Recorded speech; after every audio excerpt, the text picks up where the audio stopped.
এভাবে কেটে যায় কিছুদিন। জাংকুকের কিছু মাফিয়াদের সাথে মিটিং ছিল, ওখানে জাংকুক প্রচুর ড্রিঙ্ক করে ফেলে। জাংকুক বাড়ি ফিরে দেখে তে একটা বই পড়ছে। জাংকুক এসে তেকে জড়িয়ে ধরলো, তের ঘাড়ে তার সমস্ত ভর দিয়ে দিল। জাহান, এরকম কেন করছো? কি করছে?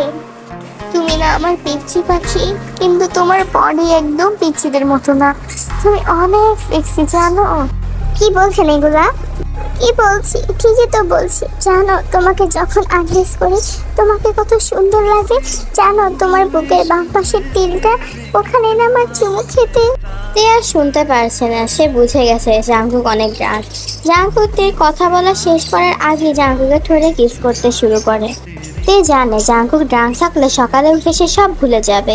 জাংকুক যা চাচ্ছে তে করতে দিচ্ছে, না করতে দিলে তাকে আবার ওইসব শুনতে হবে। জাংকুক অনেক রুডলি তার সাথে সব করে। সকাল হয়েছে, জাংকুক উঠে বসে, মাথায় প্রচুর ব্যথা। তের দিকে তাকে রাতের কিছু কথা মনে পড়ে তার। তে তাকে নিজে থেকে কিস করেছে। জাংকুক একটু হাসে। এই যে এখন শুরু হয়ে গেছে, তেকে জানলো। জাংকুক খালি বলে একটা কিস করো, একটা কিস করো। এভাবে কেটে যায় 2টা দিন। জাংকুক এসে দেখে তে নিজের সাথে নিজে কথা বলছে। 2 দিনই এরকম করছে, আগেই দেখেছে। সে নিজে থেকে একা একা কথা বলে। আজকে জাংকুক ফ্রেশ হয়ে তের বুকে শুয়ে পড়লো। তে কিছু বললো না। থাই গ্লাসে থেকে চাঁদের আলো আসছে, তে তারা গুনছে।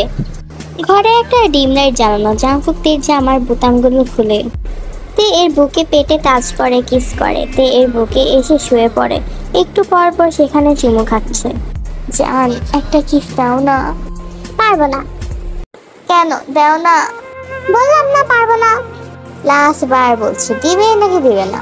পারবো না। না দিলে কি করবেন? বেশি হলে একটা থাপ্পড় মারবেন। জাংকুকে এবার রাগ উঠে। জাংকুক এবার নিজের পকেট থেকে সিগারেটের প্যাকেট বের করে ধরায়, আর জ্বলন্ত সিগারেট তের বুকের মাঝে চেপে ধরে। তে বেশিক্ষণ সহ্য করতে পারলো না। তে জাংকুকের মুখ তার মুখের সামনে নিয়ে কিস করে দেয়, কপালে কিস করে, এরপর জাংকুকের 2 গালে কিস করে। এরপর জাংকুককে তার বুকে শক্ত করে চেপে ধরে কান্না করে দেয়। আগেই বলেছিলাম, আগে দিলে তো এত কিছু সহ্য করতে হতো না। তের বুকে কয়েকটা চুমু খেয়ে সেখান থেকে চলে যায়। ঘরে সবগুলো লাইট অফ করে জাংকুক সেই রুম থেকে চলে যায়। তার কল এসেছে, তার ছোট বোনের কল। জিমিন হলো জাংকুকের ছোট বোন, যে তাকে অনেক অপছন্দ করে। জিমিনের অস্ট্রেলিয়াতে একটা কোম্পানি আছে, সেটাই চালায়। জিমিন অস্ট্রেলিয়াতে গিয়েছিল তার পড়াশোনা শেষ করতে, কিন্তু জাংকুকের জ্বালায় সে এখানেই রয়ে গেছে। তুই বিয়ে করেছিস? তো এতদিন পর এটা জানার জন্য কল করলি? কেন করেছিস? কাজ আই লাভ হার। যাই বলিস, তুই জীবনে ভালোবাসতে পারিস না। ও আমার একমাত্র ভালোবাসার রং। আমার কি ফিলিংস বলতে কিছু নাই? না নাই, আমি ওর সাথে কথা বলবো। তুই ওকে জোর করে বিয়ে করেছিস, তা আমি জানি। যে কিনা খুন করে সে কোনোদিন ভালোবাসতে পারে না। ও যদি না করে তাহলে আমার একটাই কথা, তুই ওকে ডিভোর্স দিবি। মৃত্যু ছাড়া আমাকে তোর কাছ থেকে কেউ আলাদা করতে পারবে না, যদি ও তোর জায়গায় মরে যায়। এই বলে জিমিন ফোন কেটে দেয়। কেটে যায় 2টা ঘন্টাতে। এখনো থাই গ্লাস থেকে আকাশ উপভোগ করছে। রুমটা পুরো অন্ধকার। থাই গ্লাস থেকে চাঁদের আলো এসে পড়ছে। তে তাদের সাথে খেলা করছে এক প্রকার, এবং নিজেই হাসছে। জাংকুক যেভাবে তেকে আন্ড্রেস করে রেখে গিয়েছিল সেভাবেই আছে। হঠাৎ জাংকুক ঘরে প্রবেশ করে। এসে তের কাছে গিয়ে তের বুকে মুখ গুজে কান্না করে দেয়। তে বুঝতে পারলো না কি হয়েছে। জাংকুককে এই প্রথমবার কাঁদতে দেখছে তে। তে জাংকুকের মাথায় হাত রেখে বলে, কি হয়েছে আপনার? এভাবে কাঁদছেন কেন? জাংকুকের হাত কাঁপছিল। জাংকুক মাথা উঠিয়ে কাঁদতে কাঁদতে বলে, আমি কি করব, কোথায় যাব? সবাই কেন আমাকে মানুষ ভাবে না? মাফিয়া কি মানুষ হয় না? আমি তো একা বিজনেসম্যানও, তা নিয়ে তো কেউ কথা বলে না। আমি কেন ভালোবাসতে পারবো না? জানো, মা বাবাকে নিজের চোখে মরতে দেখেছি কত কষ্টে। আমি কিচ্ছু করতে পারিনি। ছোট বোনকে কোলে নিয়ে খালি দেখেছি। অ্যাক্সিডেন্ট ছিল না, মার্ডার ছিল। শাস্তিও দিয়েছি।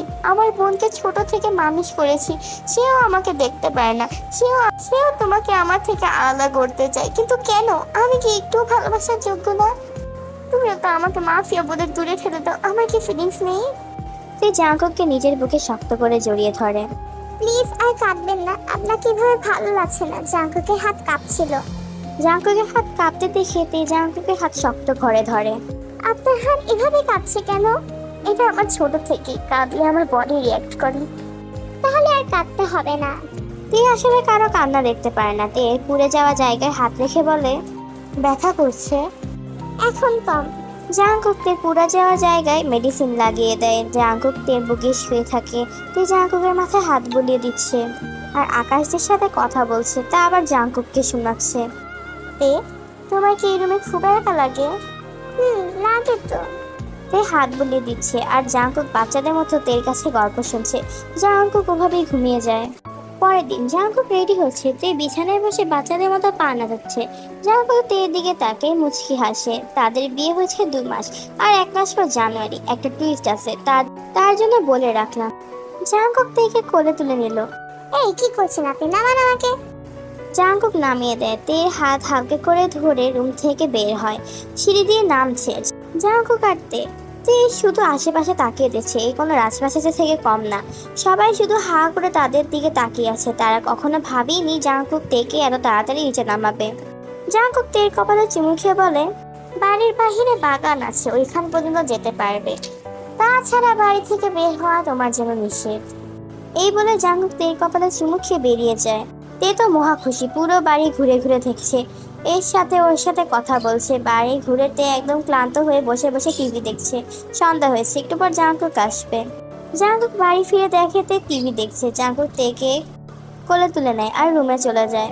এই কি করছেন আপনি? জাঙ্কুক থেকে বেড়ে বসে একটা প্যাকেট ধরিয়ে দেয়। এটা কি? খুলো। সে খুলে দেখে সেখানে একটা স্মার্টফোন আর অনেকগুলো গোলাপ। এটা আমার? জাঙ্কুক একটা কিস দিয়ে বলে, হ্যাঁ এটা তোমার। Thank you. এখন আমাকে একটা কিস দাও। তে বিনা বাক্যে জাঙ্কুকের গালে কিস করে দেয়। আমার নাম্বার সেভ করা আছে, ফোন দিলে ধরবে। আর কারোর নাম্বার সেভ করার প্রয়োজন নেই। তে শুধু হাসে। সকালে তে উঠে দেখে জাঙ্কুক এখনো ঘুমাচ্ছে। ইনোসেন্ট বাচ্চাদের মতো লাগছে ওকে। জাঙ্কুকের কপালে হাত বুলাতে থাকেছে। তে ইচ্ছা করছে একটা কিস করে দিতে, তবে সে কি দিবে? মুখ নিয়েও কিছুক্ষণ পর সে নামিয়ে নেয়, কপালে হাত বুলাতে থাকে। হঠাৎ জাঙ্কুকের ঘুম ভেঙে যায়। কি হয়েছে? আমি এখানে কিছু করতে চাই। কি করবে? গান পয়েন্ট করবে? করো, নতুন কাউকে পেয়েছো, ওকে মেরে মাটিতে পুড়ে দিব, প্লাস তোমাকেও। জাঙ্কুকের কথা শেষ হওয়ার আগে তে জাঙ্কুকের কপালে কিস করে দেয়। কি হলো? আপনি যেমন সবাইকে সেরকম ভাববেন না। তের কেন জানি অভিমান হয়। সে ওই পাশে ফিরে যায়। জাঙ্কুক থেকে পিছন থেকে জড়িয়ে ধরে বলে, সরি জান, আর বলবো না। এই বলে জাঙ্কুক তার গাল তের গালের সাথে মিশিয়ে দেয়। গাইস, নেক্সট পার্ট চলে আসবে, তোমরা অপেক্ষা করো। আর লাইক আর সাবস্ক্রাইব করতে ভুলো না, এটা করে দিও। অ্যান্ড তোমাদের একটা লাইক একটা কমেন্ট আমাকে নেক্সট ভিডিও বানাতে উৎসাহ দেয়। সো তোমরা করে দিও, আমরা জানি তোমরা খুব ভালো, সো করে দিবা।